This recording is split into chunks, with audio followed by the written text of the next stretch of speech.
this is a real breaking point from the sounds of it in the situation, in the war in Ukraine. How do you think this is going to play out? Well, I think, first of all, it's very important to deal with confirmed facts versus spin and propaganda.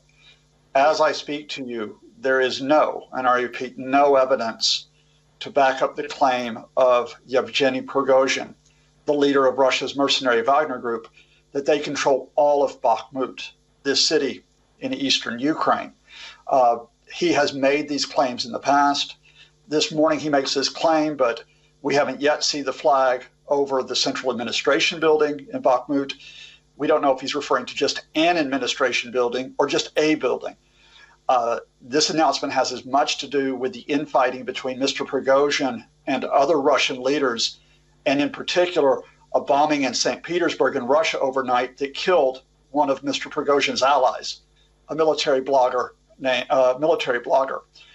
The situation for weeks has been that the Russian forces led by the Wagner group control the eastern part of Bakhmut, but Ukrainian forces still held the western part of the city, and there is a river that runs between them, and that river, which is in an open area, had become a killing zone. So I'm going to be very cautious about the announcement and say to you right now that I don't have confirmation of any change in Bakhmut, whereas we're looking at the wider situation, which is this Ukrainian counteroffensive that you've referred to.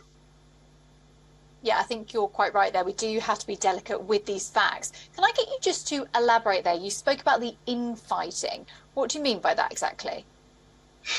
So starting last autumn, Mr. Prigozhin's Wagner group took an increasingly public role in the Russian military effort as Russia suffered losses among its conventional forces.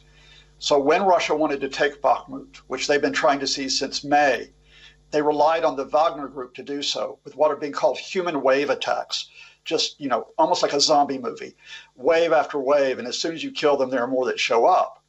But despite those attacks, the Wagner group was unable to capture Bakhmut by the end of the year.